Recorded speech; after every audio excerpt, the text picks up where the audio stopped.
Hey, good afternoon. My name is Dale Matchek. I'm the chair of the Econ program here at Northwood University, and I'm here to introduce our next session at the Freedom Seminar.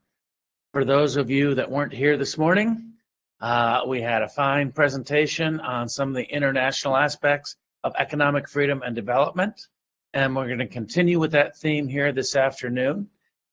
We've got two speakers who are going to address the role of government in society, and after each one has made their opening presentation, then they're going to handle the Q&A sessions together. So take notes, keep your questions in mind, hold them till the end of both sessions, and then we'll have a more interactive period for Q&A at the end of the probably about an hour from now. So first we're going to hear from Simeon Burns, who is a member of the Northwood faculty in our philosophy department. He teaches ethics. He teaches philosophy of American enterprise here. And he has his both his bachelor's and his master's degree in political science from the University of Nebraska at Omaha. And next month, he will be defending his doctoral dissertation, and that is entitled Plato's Republics, a Dramatic Interpretation of Plato's Republic.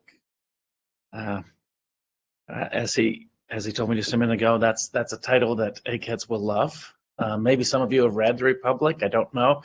Work it into your Q&A at the end of the session.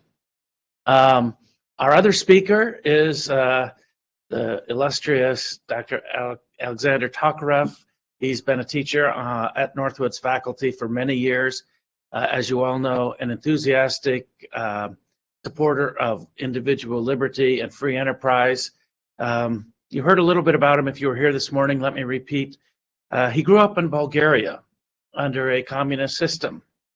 He received his doctorate in economics at Southern Illinois University in Carbondale. He has received many awards and scholarships throughout his research and professorial career, taught over 24 different courses, authored more than 300 publications on classical liberal ideas, and given lectures at more than 50 forums. So we're proud to have him here at the university and in today's session at the Freedom Seminar. So I'm going to call Mr. Burns first. Simeon Burns. Thank you. Please welcome.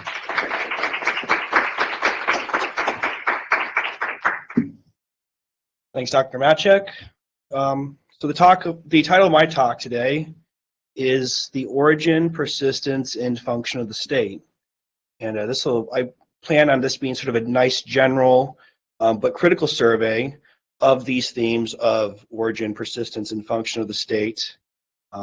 It's not going to be thorough, but it's going to be something to at least get us to start thinking about these things in a little bit more of an abstract or critical manner. So before we get to the actual meat of the talk, let's review what people think of the state typically. So whenever you just are walking about your daily life, if you're not into political philosophy like me, if you're not nerdy, what are people's just conventional understandings or common understandings of what this institution is? So I think there's three major categories that fall into this. So the first one is more neutral, and I describe this as the state is inevitable, right? So I think that this is the normal person's opinion, and they see the state as like something like part of the social universe.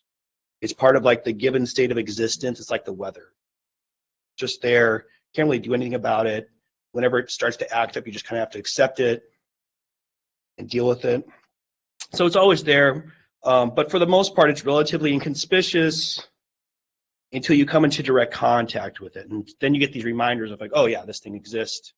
You can't do certain things, or you have to do certain things. So like whenever you run into the police, if there's a knock on your car window, if you're involved in lawsuits, if there's elections, you get reminded in April that the state exists. Right? So that's like the first more neutral, very, very common basic understanding of what the state is. I would say the next one would be a positive one. So the state is good. And I say that I see this as like a positive endorsement of the state, and this is based on this understanding that the state serves a specific, typically moral, civil, or even practical function. So the state is, and so some examples of this understanding of the state is good and that we need it, it's positive, is that there's this understanding in political philosophy that the state is some sort of natural institution that develops from our human sociability. So that's one understanding of how the state could be good, right? The state, it could also be, this understanding could also be based on the fact that some see the state as needed for some type of moral purpose, like equality or equity, or some sort of practical function like defense or roads. Who's going to do those? Well, that's why the state. So that's why, the state is good, right? It does some type of thing that we like. And then the second or the third category of this would be the inverse. So it'd be like the state is a necessary evil. So not neutral, positive, necessary evil. And so you get people like the founders or classical liberals, some libertarians and some more traditional conservatives hold this type of view. The famous quote in the Federalist Papers that says that if men were angels, no government would be necessary.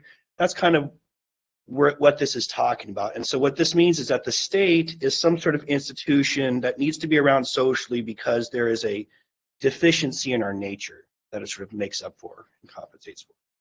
Right, so those are I think the three major forms of conventional opinion about the state. And again, before we get into the bulk of the talk, what is the state, right? Because these are opinions about what it is, right? But what is the state? Okay, and so I'm just going to make two distinctions before I try to define it for the sake of this talk, is that the state is not the people, right? Citizens are not the state. So you and I aren't the state, so whenever the state does something, we aren't the people that are doing it. Okay, so you and I aren't the state. Also, it's not just a decision-making body. So the state isn't some sort of like central nervous system of planners that come up with suggested courses of action for everyone. And so what I am going to hold the state to be, at least for the point of this talk, is that it's a specialized apparatus with the legitimate use of coercion for those living within a territory. And in the English language, we have the separate word for this institution called government. So state doesn't mean like a circumscribed land territory like the state of Michigan. Here, state could mean government. And so whenever people think of government, they're like, oh, three branches of government, both at the federal, state level. But the state's more than that, right? It's also, according to this definition, security forces, both police and military. It could also be bureaucrats or clerical workers or even infrastructure workers. Right? So all those people could be classified as part of the state. And so why is the state, like why would this type of institution be around? Just think about it. So think about it personally from your own perspective. So what would the effect of this type of institution be for those who manage to join it? And so you are the only, so just think about it, if you are the only or main organized force or means of violence or coercion within a small group or a large group, and this is your job, do you work for free? So therefore, the origin of the state is typically found in this logic, right, in this rational calculation to overcome the pain and uncertainty of productive labor for your own preservation. So you just have others do that for you, while you specialize in performing certain state functions like security, clerical work, governing, or even labor. And that you in turn are compensated for by taxes that are taken from the people that actually have to produce. So while you might actually perform services, they're not necessarily directly demanded by preservation, right? It's a very specialized form of occupation. Let's get into the origins. How did this thing begin? Right? How did something like the state begin? And so I would like to preface this by saying in the beginning was not the state, and there was life before the state, and according to people like Azar Gatt and James Scott, there was a pretty long life before the state. Gatt suggests about 99%, Scott suggests about 95% of human social evolution took place before the state arose about 5,000 to 6,000 years ago. So the state's sort of like the newcomer institutionally. And the general, I would say, material theme of its origins is humanity's desire to increase labor productivity and efficiency as a response to these extreme conditions of scarcity, right? So people really, really poor and really hungry and really uncertain about how they can feed themselves and take care of themselves. So the logic and the motivation for them to go out and act to try to make their labor more productive, right, was the material cause of the state. Scarcity I take here to mean less means relatively to the ends that they could satisfy. And so if we compared to modern living standards, the uncertainty of food security and survival due to primitive technology incentivized this type of logic. And those that were able to more successfully act according to it were able to survive more frequently relative to the other people that were doing the same thing with the same scarce means, trying to do that. And so practically speaking, so that's the material theme. Practically speaking, how does this play out for people before the state? This involves a decreasing range of meals for survival. And so historically, this played out like this, and it goes through three major stages. Right? So the first stage of this decreasing range of meals for survival is most of our lives were lived, at least before the state, in hunter-gatherer groups. So these were small, mobile kinship tribes that traveled around for food. And so the logic here is that you go to the food. And so for most of history, this was the stock mode of social existence for humanity. So for 99% of history, this is how people organize themselves socially. And just for the modern application, this sort of mode still exists. It just exists in the forms of your family and your friends. Okay, so whenever your friends or you go out to eat, right, and they forget money, you don't charge them, right? You just pay them, just pay for them, and maybe they pay for you next time. Same thing in your house. If you walk down your hallway to open up the fridge, your parents typically don't charge you a toll or charge you for food, right? So there's still some sort of like altruistic family or tribal mode that still exists in modern day society. It's just in a very suppressed and like lower level point of your existence. And so, but this was the stock, or what Gatt calls like the stock human state of nature. And so what these hunter-gatherer tribes do is that they live off the land. And so their home is, rather than being like a set place, is a wide hunting grounds or regions that they move about to extract resources, and typically according to the season. And the big tool here that these people used in order to do this somewhat successfully was fire. And so Scott talks about the domestication of fire. Domestication means put to human use, like being able to put to intentional human use for the sake of preservation and survival. And so how was this done? Two major ways. The first way was by cooking things, right? So instead of eating stuff raw and unprocessed, fire is able to break it down, change like the nutrients of it, and make it more digestible. So that helps. Just think about not being able to turn your stove on, turn your microwave on. Right? So fire was a major boon in this development. And then the second thing was that these people used fire to shape their environment for food. So the logic here was that is you act upon the environment or the conditions that the food occurs in using this means of fire. Right? So that's the hunter-gatherer existence in a nutshell. This moves to the domus, or what Scott calls, again, the domus, which is sedentary or settled life, settled social life. And this occurred in addition to being able to use fire because of two other major domestications, and these are the things that describe what we call the Neolithic Revolution, right? The domestication of plants and animals. And these two goods were used and taken because of certain quantities that they were able to get per labor, and then durability. So they didn't perish easily, made it worth their time. Their food was their food was more certain to be there than not. And so what this does, right, what the domus does is that it starts to centralize your foodstuffs and it narrows your diet. So we went from being scavengers to being kind of picky in our food. So instead, again, of hunter-gatherers, of going to the food and acting on the land, you directly take the food to you by subduing it, and then you just walk to your backyard or you walk to your field and you take the food out of it that way. Okay? So you can do that because it's domesticated. And this makes survival more reliable, less risky, but what Scott makes clear, and what as our GATT hints at is that this sort of sets the material conditions that the state needs. Right? So we have hunter-gatherers, we have the domus, and then the last form of organization is the state, which Scott defines as the module or the social form that arises on this previous centralization and domestication of resources in the domus.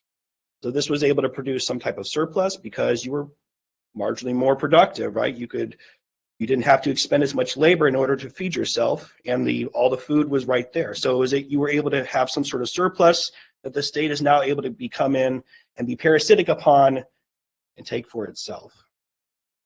So how is this the case? How is the state able to do this? Right? People typically don't want their stuff taken, so what happened here? And so for Scott, the ironic part of human, at least deep human history, is that there is this unintended effect that these previous domestications of fire, plants, and animals, for the sake of easing our chances of survival, is that we ourselves, human, became domesticated by a more powerful mode of social organization. Think about it this way: hunter-gatherers are very resistant to becoming state subjects because they are mobile, so they're not easy to catch, and their food isn't set in one place. It's really dispersed. They have a very wide diet, and typically their food is not in nice, neat rows or nice, neat pens. It's more wild. So they really don't have anything stored up that you can go and get, and it's really hard to get them in the first place because they can just move to another place and live off the land. So they had a freedom that they bought by their sort of, I would say, very hard way of life that was a defense against their subjugation. So in opposition to this, the domus, in the domus, people are sedentary. They're sort of like sitting ducks that are ready to be conquered by a band of warriors and then used instrumentally to lift these warriors' working burden. It's like, you do it for me or you work for me because I'm stronger. And so since this was the case, humans in turn became the greatest or the most valuable resource in the early world, right? In the early history.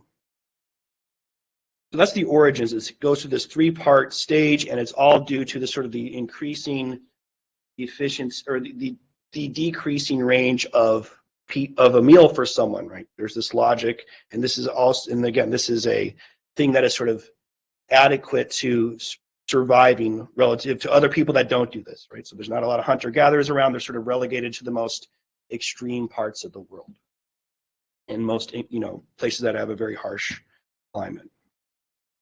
So let's ask ourselves about persistence. Why is this thing still around? Right? Why is the state still around? And I would say materially, right, what the material basis of this is that there's been a perpetuation of this state domus agrarian complex. And so most of recorded history, so the past few thousand years, which is state history, people have been largely agrarian. Farmers under a ruling class of elites, so kings, warriors, and clerics. And the recipe for keeping this social mode was basically that the form of the state was kept, and only the only thing that was changed were the people that were at the top making decisions, right? So whether it was the king or the emperor or whatever it was, the priest, the same material basis was kept for the state.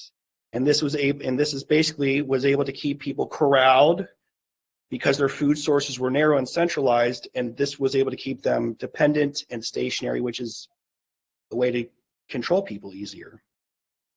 So that's why it's around materially. How does it operate today, and even back in the day, but especially today? So what's the function, right? What's its relationship to the people that are underneath it? And I would say that there's two major forms that of how the state relates to us, two major ways. And the first one is direct. Right, so in direct, you can just think about it, right? It's a centralized group wielding coercion over others through either actual or implied violence if you break laws or decrees. So you think about police, judges, bureaucracies, right? And so the state's around because the coordinated operations, its coordinated operations is stronger than the dispersed, uncoordinated efforts of its subject. So that's the first major way it relates to people, directly through violence or threat of violence. But I would say that this is mostly a limited way that it relates to people, because most people are pretty conflict adverse and they're good, don't want to mess with the state. They don't want the cops showing up. And so I think the most popular way that the state relates to people is through this indirect form of persuasion. Right? And so persuasion for the state is claiming or cultivating claims of legitimacy of its behavior based on means of an ideology that is in the minds of its citizens or subjects. And they have to do this because there's not enough state agents and people to enforce the laws of the state to go around with everyone. Not always have a parent, so they need to do this. They need to have like an informal way of enforcing their rule. And so they do this through the minds of people and their ideas. And what these ideologies do is that they are just rationalizations of an existing hierarchical status quo. And there's three major forms of these ideologies. So there's the traditional forms, it's not around as much today, but we can just think about it from history books, which I call the traditional or the theological rationalization. Right? That the rulers are divine, or the rulers are appointed by God, or God says that we have to obey the government, so therefore you have to accept what the government does. That's what's around. It's still kind of around in certain countries, but I would say that was the traditional rationalization of the state. I think in the West, we're more used to these other two rationalizations, or these other two forms of ideology. And so the second one would be, well, there's a scientific or rational form of persuasion. And it goes like this: the state is the most enlightened, scientific, or the only way of organization for society. And so experts can or must rule in order to have whatever the outcome that they want to be. So some instances of this thought process would be, well, we have a social contract according to natural law, which is a way of saying reason says that we should have a state. Another thing would be, we have to trust the experts for a better quality of life. Another thing would be, well, we need to have enlightened statesmen that rule in the best interest of everyone. And so these are all secular forms of paternalism. But I think we should be used to those types of appeals whenever we hear about politics being discussed from our own lives. Third and last would be is that there's what I call the narrative form of persuasion, which is basically says that before the state, X was happening. Now after the state, Y, which is much better, is happening. So therefore, you're ethically obligated to accept the current regime and its behavior. And I would say that almost all political and cultural revolutions invoke this type of reasoning. It's basically saying that we're the good guys, right? And they were or are the bad guys, so you're not bad, are you? And so those are some ways that the state justifies its existence and its behaviors in the minds of people, and sort of makes them feel like it's just part of the basic mode of existence. So in conclusion, with this short and critical survey and categorization of how the state typically operates on the minds of the population, this is meant to show that that in the beginning the state was not, and that people were and still are more than capable of freely organizing themselves with much more, more or less without it. Whether they should is a choice left up to them every single day. But I think personally, this talk should place in our minds a useful social distinction of how this institution operates for your own daily lives, for your career activities, and for the possibility of beginning of your own researches in the future on this topic. Thank you.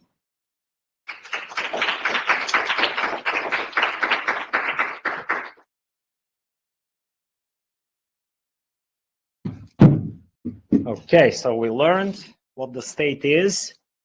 Now let's find out what the state should not be used for.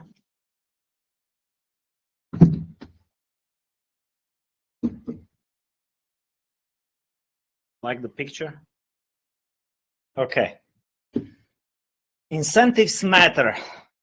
This is a key lesson that Northwood students take away from chapter 2 of the Northwood Bible, When We Are Free.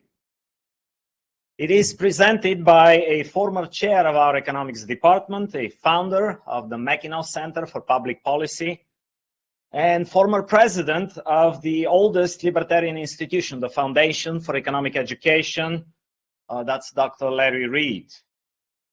Now, the most challenging chapter in When We Are Free is the use of knowledge in society, which is written by Nobel-winning Austrian economist F.A. Hayek. The incentives and the knowledge problems explain why capitalism works and why socialism sucks. All credit for my lecture today goes to these remarkable intellectuals, Larry Reid and Friedrich Hayek. My contribution is connecting their arguments to my practical experience of living under socialism. So let's begin with the easier lessons, the one about the incentives. As Jeremy Bentham pointed out 2 centuries ago, man seeks pleasure and avoids pain. People respond to incentives and disincentives. We respond favorably to things which promise great personal benefit at low cost or risk, and we turn away from things which deliver little benefit, especially if they are costly. Economic costs are just as effective a disincentive as a hot stove to bare hands. Let's consider education, because our civilization depends on it. For decades, millions of American parents and taxpayers have been complaining about the low return on our significant investments in public schools. While costs rise, we get declining scores, a breakdown of discipline, and woke propaganda. Is it because public school teachers and administrators are bad people? Not really. They are, however, responding to a particular set of incentives. Let's find out. Imagine that your business could legally draft customers. Imagine that you can compel them with threats of violence to buy your product. Suppose you could just go a step further and force even those who do not use your product to pay for it and to continue paying for it throughout their lifetimes. You tell me, does that sound like a prescription for creativity and productivity? That, unfortunately, is how we pay for public education. The video I have here explains the problem and offers a solution.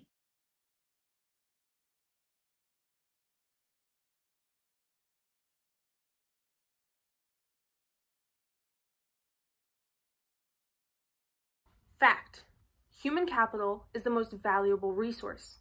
Education has significant positive spillovers. I reap the benefits when my neighbor learns how to fix my broken car or foot. Producing more and better education is a priority. Governments have assumed vast responsibilities through public schools. The results are not pretty. Can private enterprise do better? Milton Friedman notes that we have only 4 ways to spend money. I can spend money on myself, my money on others, other people's money on myself, or other people's money on others. If the money is mine, I care about the costs. If I spend the money on myself, I care about the benefits. The worst results come from spending other people's money on others, as we do in public schools.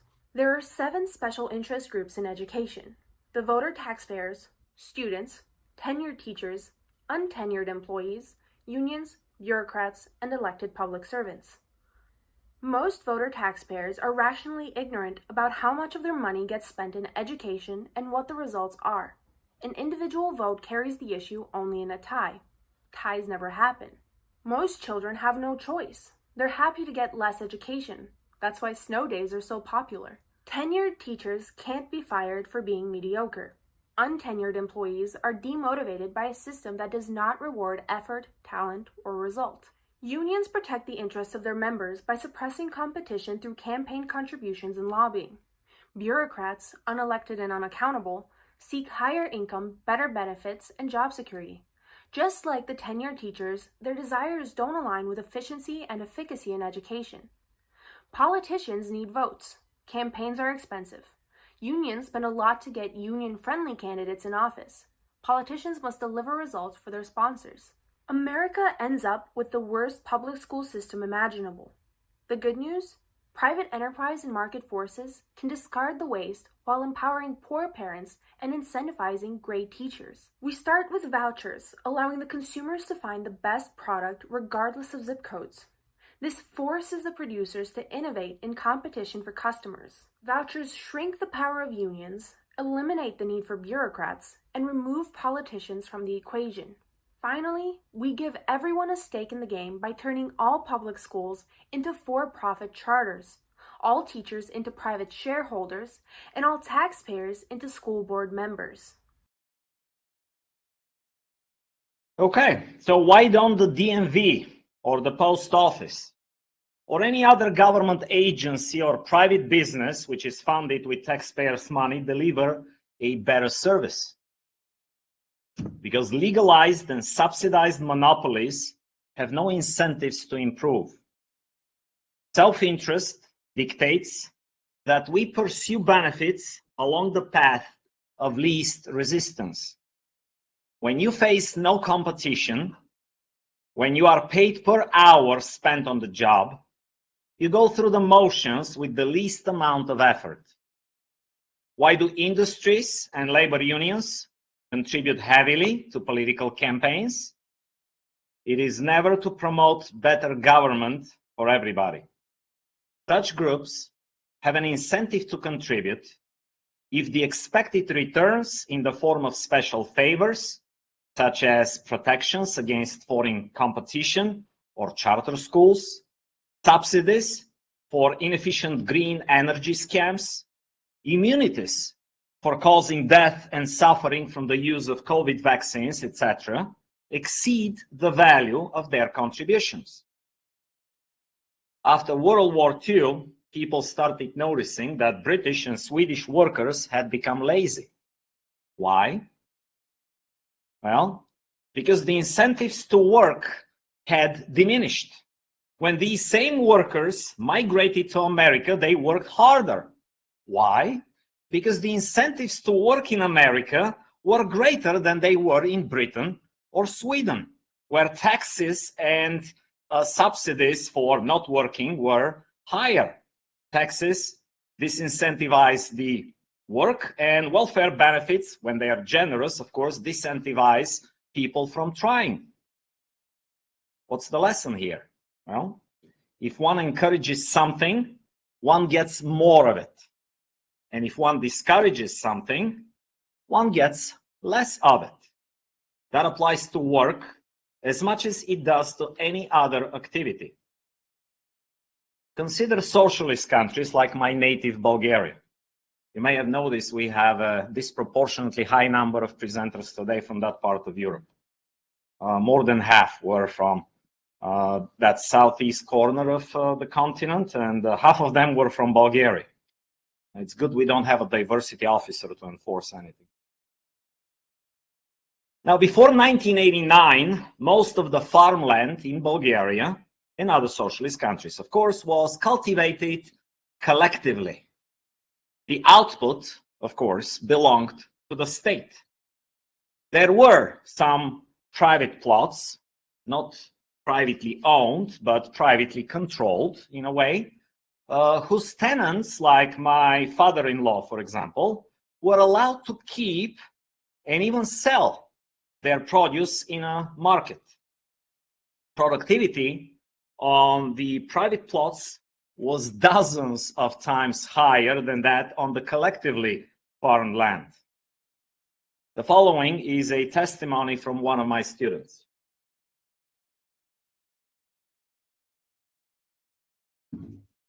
In kindergarten, I liked the stories by Dr. Seuss.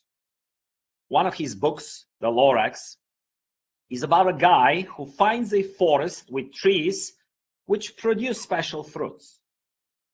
He discovers a way to use them to make a versatile piece of clothing called mead. People fall in love with this invention, and the supply can barely keep up with the demand.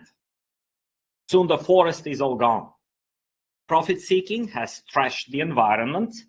Consumers will never see another mead, and the business is ruined.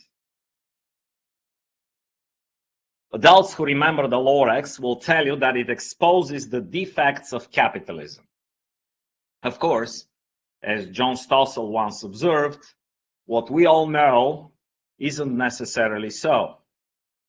If capitalism leads to environmental destruction, one expects that its opposite, socialism, will result in better wildlife conservation and more sustainable use of natural resources.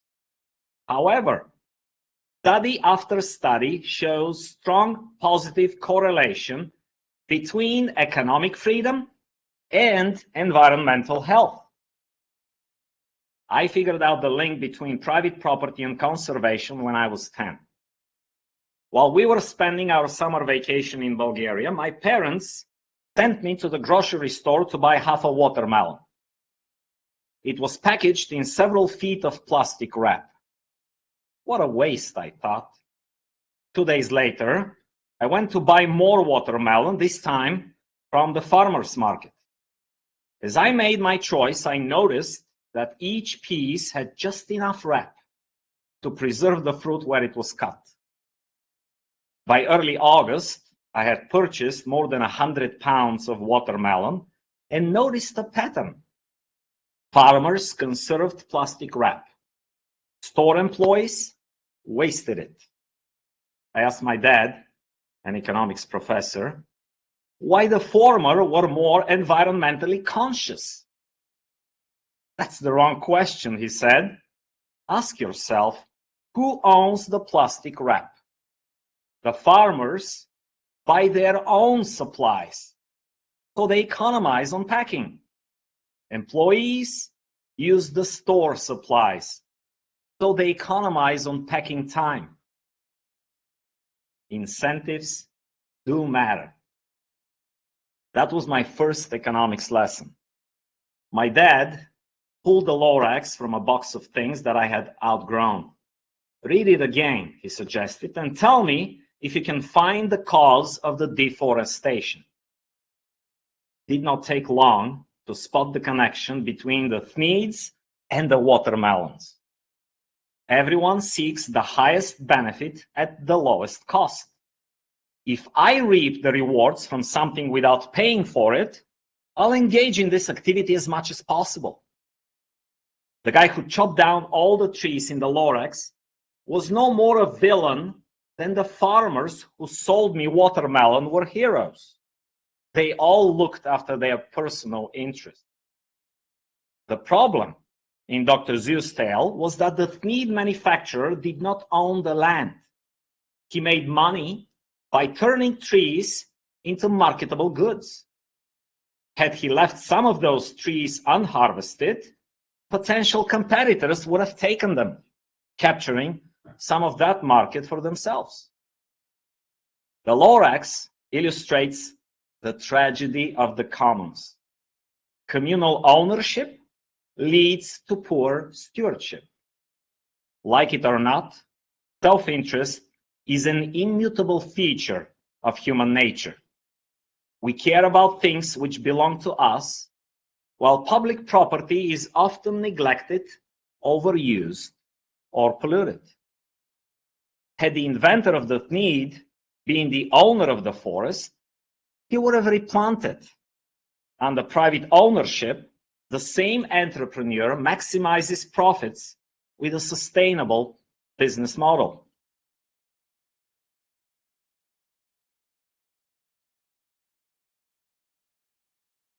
My sister and I have our separate bedrooms in our house in Michigan. Occasionally, they may be a bit messy, but it's nothing like the bedroom we share when we visit Grandma in Bulgaria. Not only is our shared space more unkempt, it also causes tensions between us over whose turn it is to clean it up. I also noticed that Grandma's neighbors always scoop their dog's poop from their lawns, but rarely do so when they are in Sofia city parks or the nearby mountain trails. A few years ago, my dad planted tomatoes. while he was showing us how to take good care of them, he shared a story from his childhood under socialism. In high school, he and his classmates were forced to pick tomatoes on a state farm. To fulfill their quota with minimum efforts on the first day, they picked the largest tomatoes. The next day, they tried to move to another field. Unfortunately, the supervisors insisted that all tomatoes be harvested from the first field. Noticing that a tractor collecting the crates was running over some tomatoes, my dad suggested to his classmates that they smash the leftover produce with their feet. Strategy paid off and unleashed my dad's entrepreneurial spirit. He observed that full crates were taken to a nearby storage facility without inspection. Can you guess where I'm going with this? He showed his classmates how to fill their crates with dirt, placing a single layer of tomatoes on top. By the end of the day, Dad was the most popular guy. The most tragic evidence of the importance of incentives comes from Red China. During the Great Leap Forward, Mao forced his people to live on communal farms. The experiment brought death by starvation to tens of millions. A few years later, when Mao was already dead, several farmers secretly signed a contract dividing the communal land and giving each of their families the right to keep the fruits of their labor after they had met the government quota, that is. Even underground, capitalism worked, and output rose by 500%. Why did capitalism triumph over socialism in the Cold War? It was all about incentives. Socialism banned private property. It banned private enterprise. Markets were replaced by bureaucratic control. The state owned everything and employed everyone. Workers just went through the motions. Pope John Paul II explained the collapse of the system as a consequence of the violation of the human rights to private initiative, to ownership of property, and to freedom in the economic sector.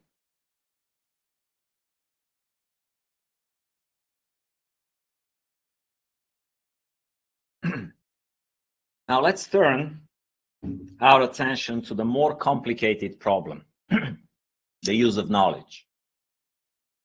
Marx and socialists from that day on to this day suffer the delusion that we can turn self-interested men into selfless angels by destroying private property or capitalism.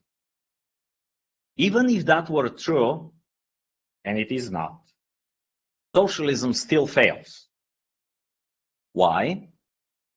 Because the relevant data needed to manage the economy cannot be given to a central planner. Knowledge of the circumstances never exists in concentrated or integrated form. It is made of dispersed bits of incomplete knowledge possessed individually by billions of people. The economic problem is not how to allocate given resources. It is how to secure the best use of resources known to any of the members of society for ends whose relative importance, for ends whose relative importance only these individuals know. It is a problem, in other words, of utilizing knowledge that is not given and cannot be given to anyone in its totality. The following video gives a glimpse of how that problem in pre-capitalist market environment is being solved.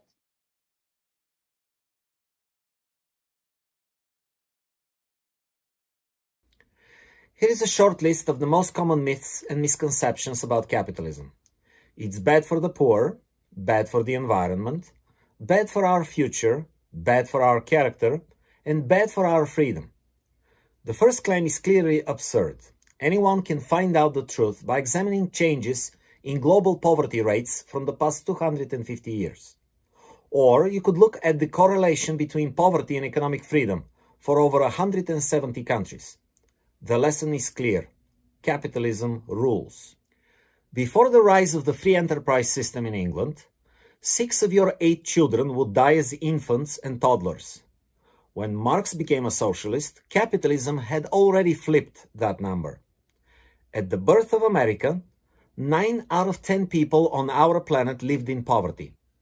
Capitalism flipped the number, reducing poverty to 10%. According to a United Nations report, 2 billion people rose out of extreme poverty in just 25 years after the collapse of socialism in 1989. Today, if you are poor in the most capitalist economies in the world, you are 10 times better off than being poor in the most socialistic countries.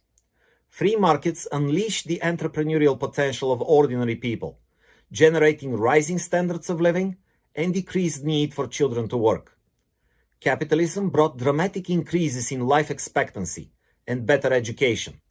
The success of free enterprise gave the masses leisure time and made us environmentalists. Wealthy people demand better environmental quality, so private entrepreneurs invest profitably in greener technologies. Capitalism has made us rich, so we are now more patient. You cannot wait on an empty stomach. Property rights promote sustainability, incentivizing long-term planning. Owners are aware that assets are worth more now if their future value is improved.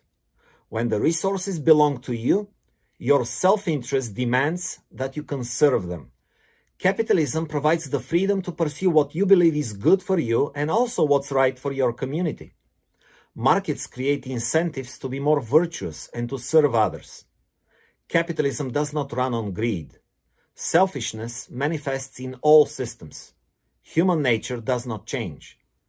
Capitalism civilizes greed and uses it for good. It offers financial rewards to identify the sufferings of others and alleviate them. Whatever the motive, that's real compassion in practice. In a free market economy, it pays to act in a decent and caring manner. Being trustworthy and prudent is noticed and rewarded by customers and employers. The incentive to practice such virtues produces better individuals and societies. Capitalism enables charity through wealth creation. Successful entrepreneurs and common men engage in humanitarianism on a scale never seen before. Capitalism encourages everyone to cooperate, improving social ties and harmony. Capitalism is freedom. We pursue our ends without coercion. Other economic systems rely on violence. Most importantly, for those who advocate for alternative arrangements, capitalism leaves you free to behave socialistically. Bernie is allowed to put his money where his mouth is and share his millions with the poor. Socialism, however, Marxist, fascist, or democratic, does not return the favor. It uses guns to force itself on all of us. Now, all economic activity, of course, needs planning, based on knowledge which somehow must be conveyed to the planner. What is the best way to utilize knowledge, which, as we already know, is initially dispersed among so many people? The answer, of course, depends on who does the planning. Is planning to be done centrally, or, the alternative, divided among many individuals? Bless you. Which system is likely to be more efficient depends on which of them can make better use of the existing knowledge. Are we more likely to succeed in giving a central socialist authority all the knowledge which ought to be used, or in conveying to the individuals, producers and consumers, employers and employees, borrowers and lenders, such additional knowledge as they need to fit their plans with those of others? There is important but unorganized knowledge, which is not scientific in the sense of knowledge about general rules, knowledge of the particular circumstances of time and place. Every individual has some advantage over all others because he possesses unique information. We can use it only if the decisions are left to him. To know of and put to use a machine not fully employed, or somebody's skills, which could be better utilized, is as useful as the knowledge of better alternative techniques. The estate agent exploits temporary opportunities. The entrepreneur gains from local differences of commodity prices. Both are useful due to special knowledge of circumstances of the fleeting moment, not known to others.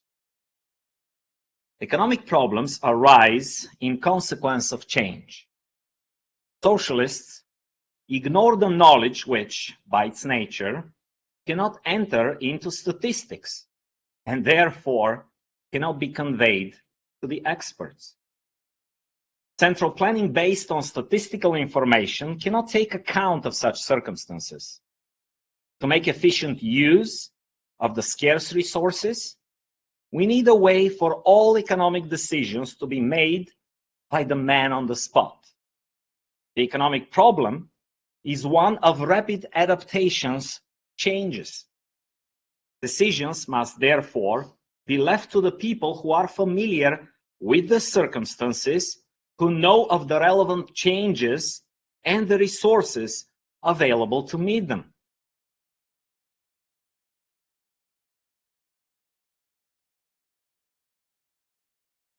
The problem will not be solved by first communicating all this knowledge to a central board, which after integrating all the knowledge, issues orders to everyone. We need decentralization to ensure that the relevant knowledge is promptly used. But the man on the spot cannot decide solely on the basis of limited knowledge of his surroundings. We must communicate to him more information so he can fit his decisions into the whole pattern of changes in the economy. Why? Well, because there's hardly anything that happens anywhere in the world that might not have some effect on the decisions that he ought to make. Note, he needs not know of the events, nor of all their effects. It does not matter for him why at the moment skilled labor or particular tools have become more difficult to obtain. All he needs to know is how much more or less urgently wanted are the alternative things he produces or uses. When the knowledge of the relevant facts is dispersed, prices coordinate the actions of different people. Assume that somewhere a new opportunity for the use of some resource, access tin, has arisen, or that the sources of supply of that resource, you can think of tin, has been eliminated. All that the users of tin need to know is that some of the tin that they used is now more profitably employed elsewhere, and that they must therefore economize that resource, whether it's tin or something else. The price system is a mechanism for communicating information. It is amazing how little the individual participants need to know in order to take the right action. Prices has only the most essential information, and only to those concerned.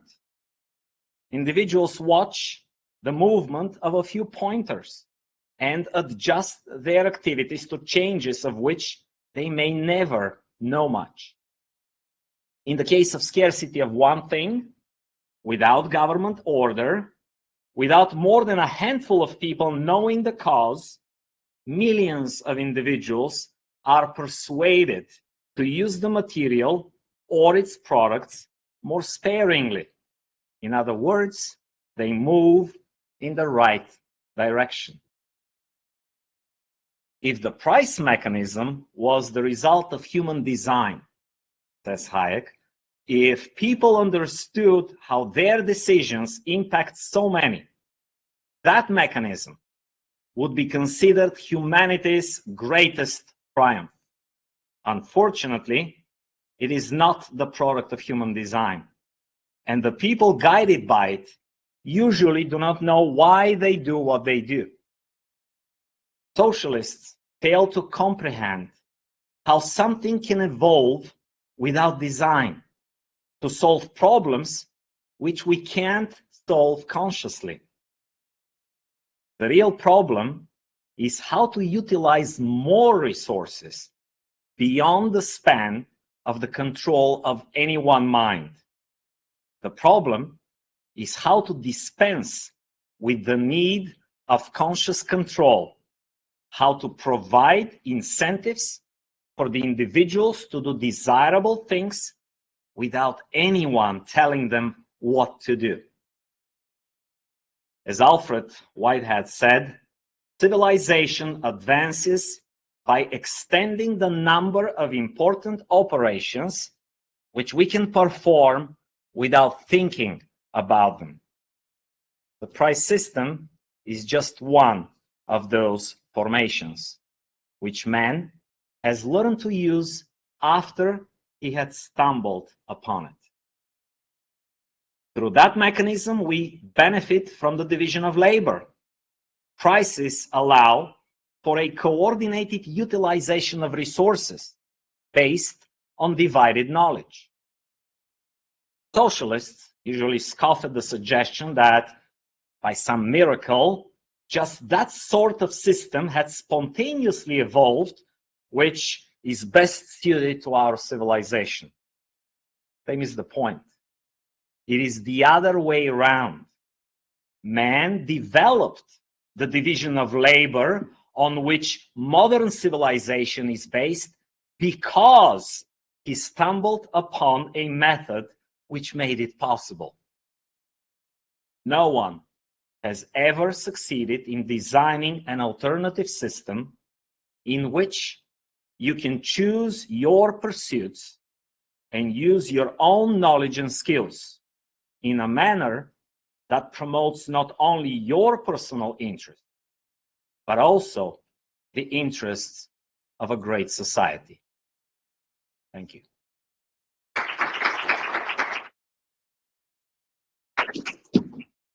Well, Simeon, you should take a seat and a mic, and we can take some questions.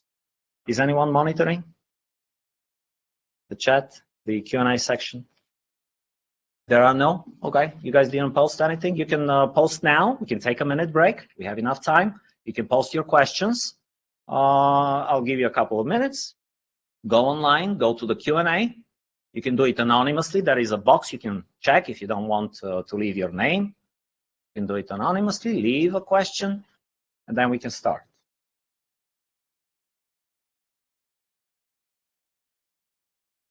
Is that on? No? Yeah.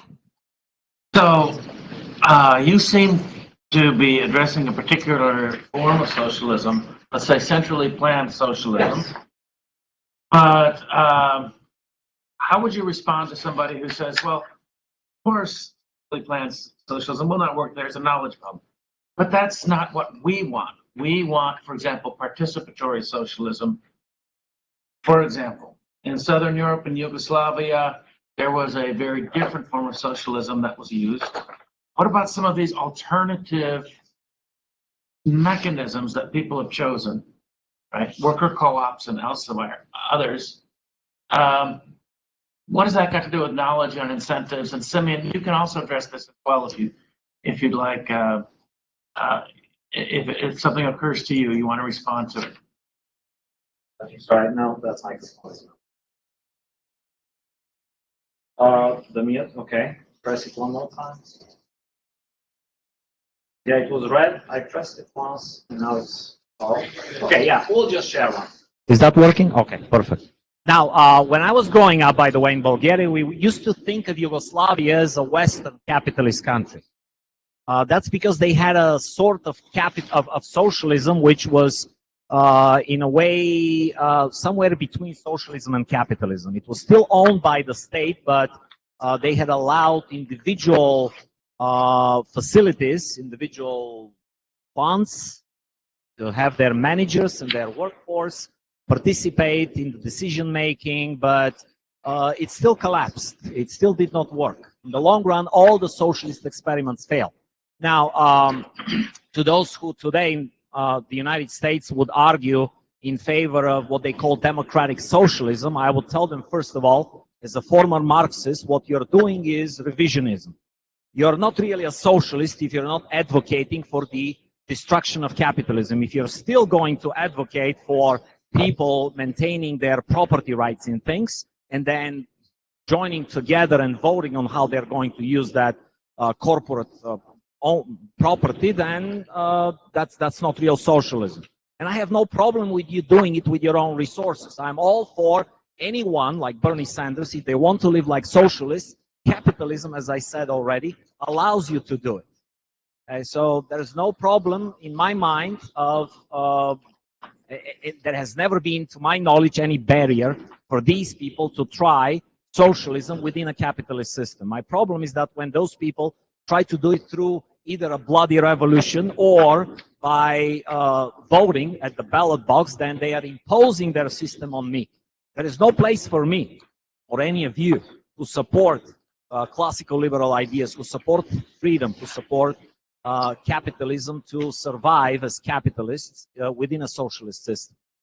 The opposite is, as I said, open to anyone who's a socialist to live as a socialist within capitalism. Anyone can give away all of their property or band together with other people and live some hippie commune.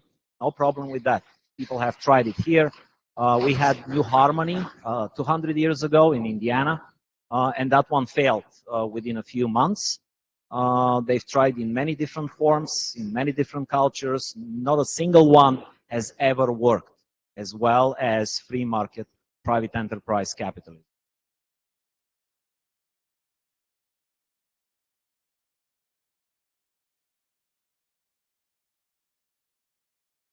If there are any questions in the Q&A online?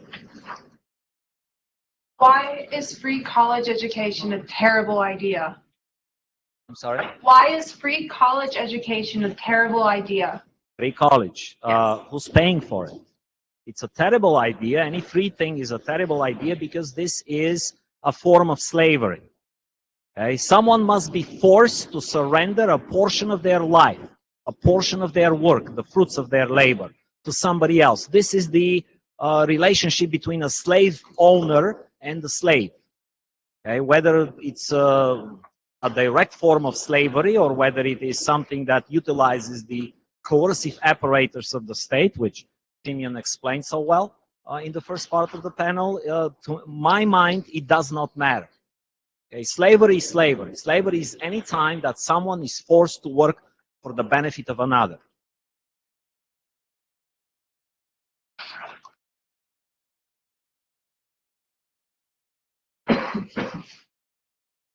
I'm not even going into the economics of that. I'm just speaking, since most of my students here are in my philosophy section. So I'm only talking from the moral standpoint. For every incentive, is there also an adverse disincentive that is created as a result? I would like to see some kind of an example here. I'm trying to understand what that might mean. For every incentive, there must be a disincentive? Whoever asked it, I mean, if you Does guys... every carrot come with a stick as well? If you don't choose the carrot, there's a stick. I guess there is some kind of an implied stick when you don't work, when you don't serve other people under capitalism. There is the stick of starvation.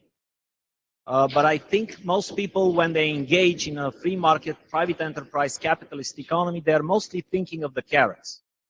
And they're thinking of how much they can gain from serving their fellow man, from voluntarily providing goods and services that make the lives of other people better off, so they can voluntarily pay them, so that they can incentivize yet other producers to serve their needs.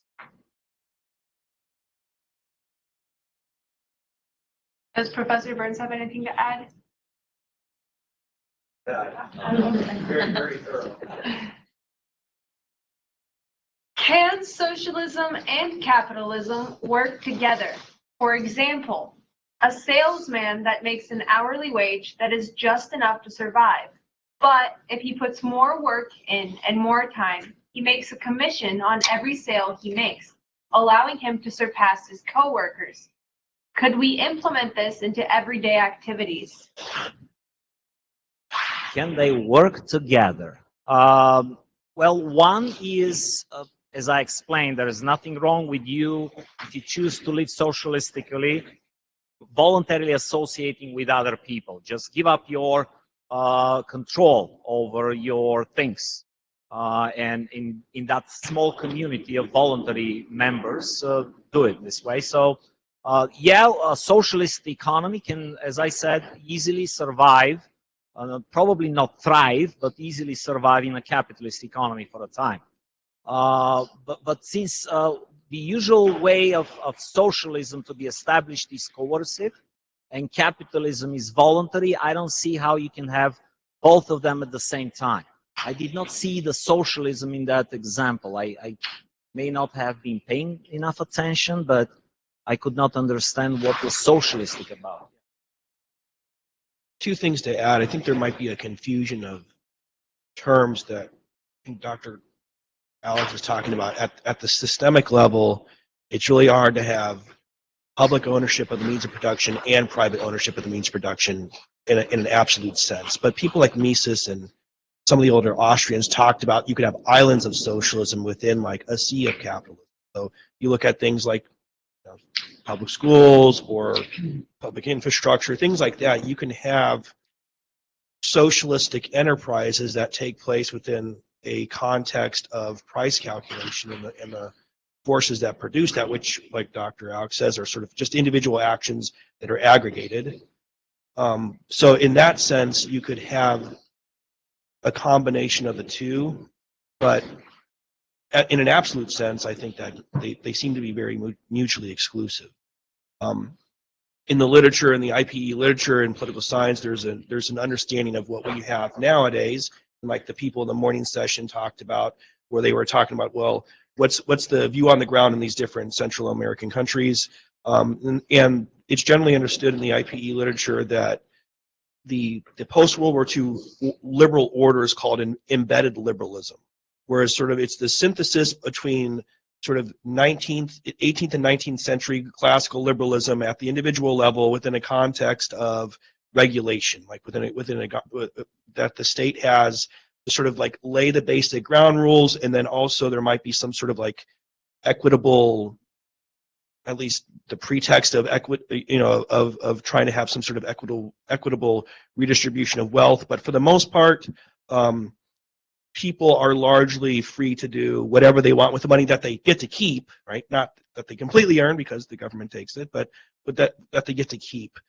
So in that sense, there could be another way of thinking about how can these things be combined, right? So the first one is, well, capitalism might be the one that's foremost, and then socialism takes place within that.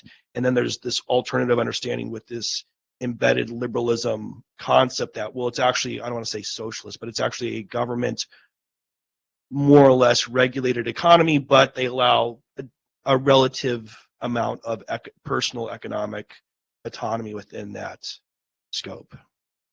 And of course, we all grew up in a micro, sorry, close to my mouth, in a micro communist societies, right? All of us, the family. What's the principle of allocation in a family? From everyone according to their abilities to everyone according to their needs. Well, that's what Marx envisioned as the future of all of humanity when socialism transforms itself into communism, and the state withers away with all of its elements of law and all the institutions that we recognize as creating civilized societies. Socialist planning is not carried out by one person. Which socialist has ever asserted that one single individual has the brain power to understand all the interconnections of an economy? If my presentation implied that it's a single person, you can replace that with a body of experts. It still has to be a committee that comes up with a single plan. Okay? There aren't many decentralized decisions for different parts of the economy. It still has to achieve some kind of a national goal. So whether it's a single person, which obviously it's not, when Stalin was in charge, an absolute dictator in the Soviet Union, he still had hundreds of thousands of bureaucrats employed in different government agencies to make the different parts of the plan and then try to fit it all together. So the point is that all that information which does not exist in a form that can be conveyed, okay, for a central planner to make that decision, don't think of the central planner as a single person.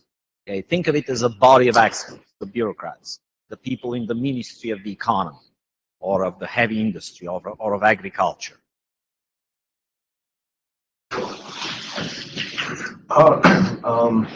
Yeah, what sector, what sector do you think is, or in terms of the United States in our daily lives, what sector do you think is most in danger of kind of having the socialist views kind of seep inside that sector and causing the most damage? Education. Yeah, is it Education, and I'll refer to a couple of quotes. Marx advocated for the abolition of private property because he said something in the effect of private property gives birth to capitalism on a daily basis. Well, Friedman, about a century later, made a reference to public, I should say government schooling, because there's no such thing as public schools. Really, when we say public schools, we mean government-run, taxpayer-funded schools. So Friedman was referring to government schools, and he said government schools on a daily basis give birth to socialism. This is where we need to put the pressure. This is what we need to reform before anything else. Yeah, I would agree with that. That there's a push to take the public or government educational model from K through 12, not only to before then, but then also to the collegiate level. And so if that's the case, and as we all know, in order to get a lot of jobs in academia, you have to. It's starting to become more and more of a thing that you have to sort of present and show some sort of record of an ideological affiliation. And typically these have to do with not just some sort of moral crusade, but also very specific regime objectives. That's how education can be used. It is used, but then can be used from over 20 years of a person's life to really make them loyal subjects and or uncritical appraisers of any regime, not just Western regimes. How do you change that process that's been instilled for so long in terms of academia being with that certain ideology? Yeah, by doing what we are doing right now here, this room, this university, by talking, by engaging as many people as possible in a discourse, in a civilized, open debate about all these issues which are so crucial to the survival of the United States and the Western world. Our civilization depends on the outcome of that discourse. So I'm very glad we are having that discussion here, and this campus has, from its beginning, engaged students in talking about these issues.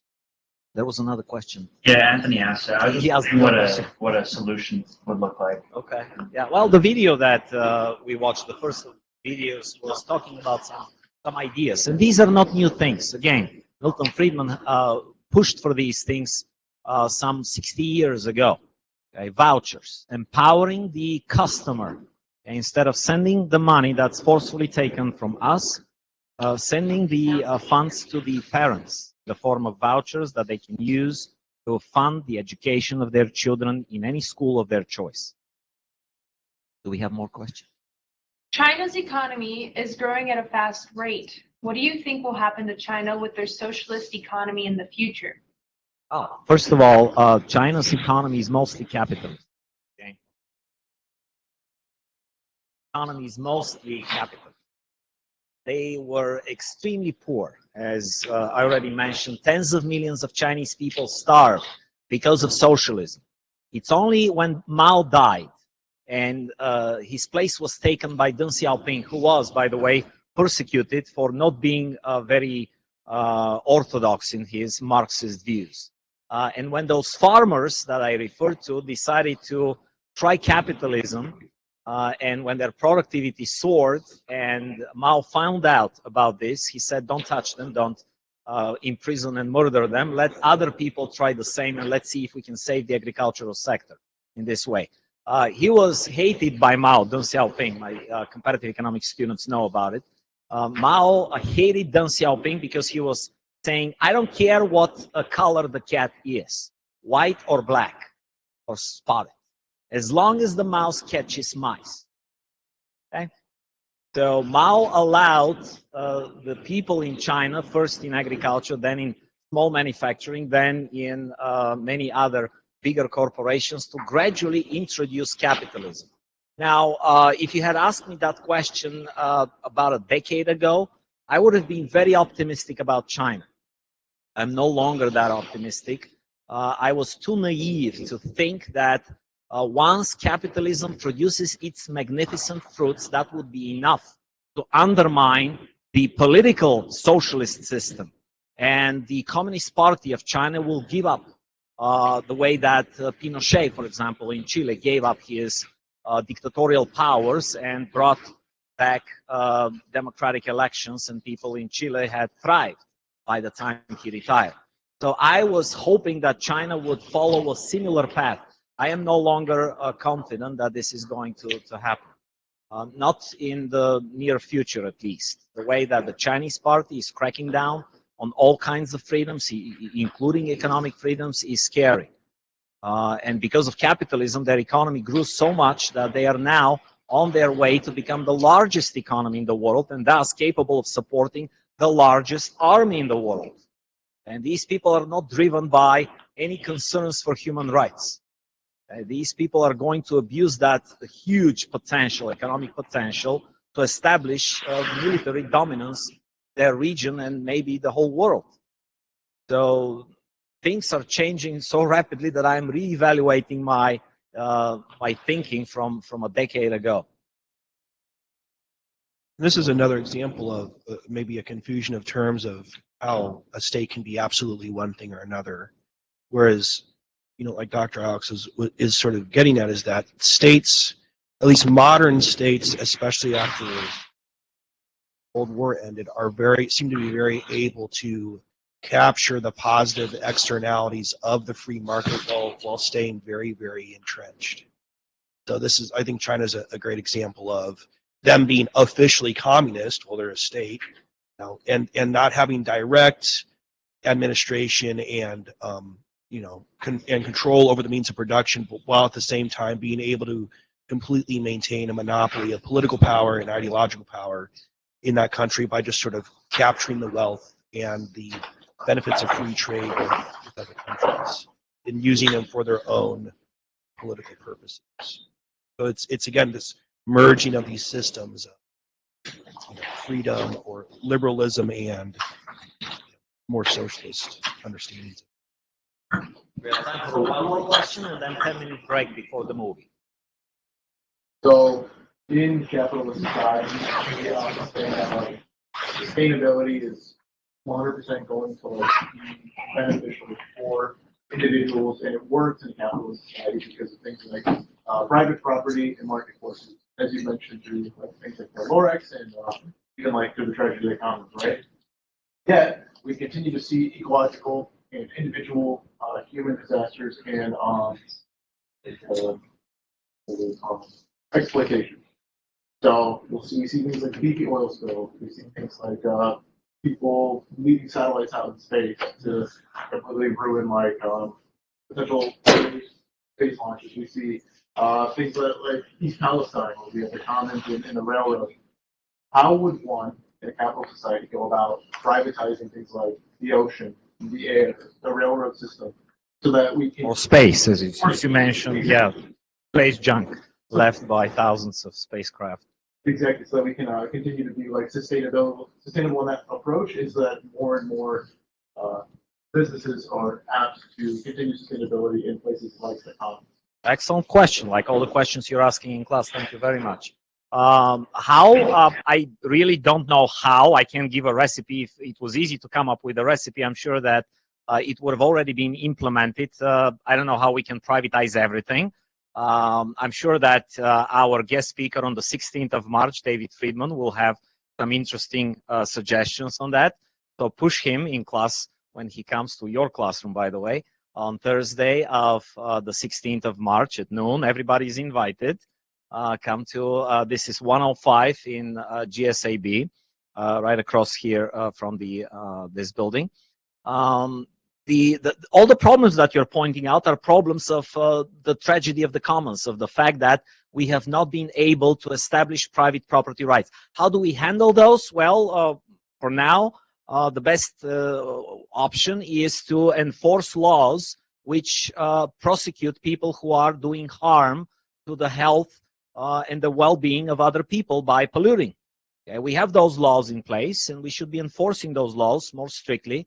When a company gets a lease to pump oil from the bottom of the Gulf of Mexico, and they spill the oil, and they thus harm the environment, and they kill small businesses who are shrimping from Alabama and Louisiana and Texas and Florida, of course, that cost cannot go to the taxpayer. It should go to the company that has caused the pollution.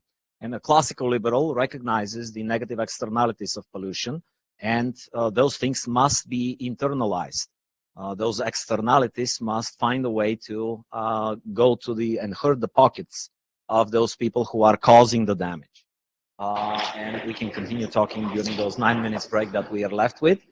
Thank you, everybody, for participating. Those of my students who are taking it for credit, you can stay after 9 minutes. We are starting with a film. Everybody else, you guys are free to go. Thank you so much.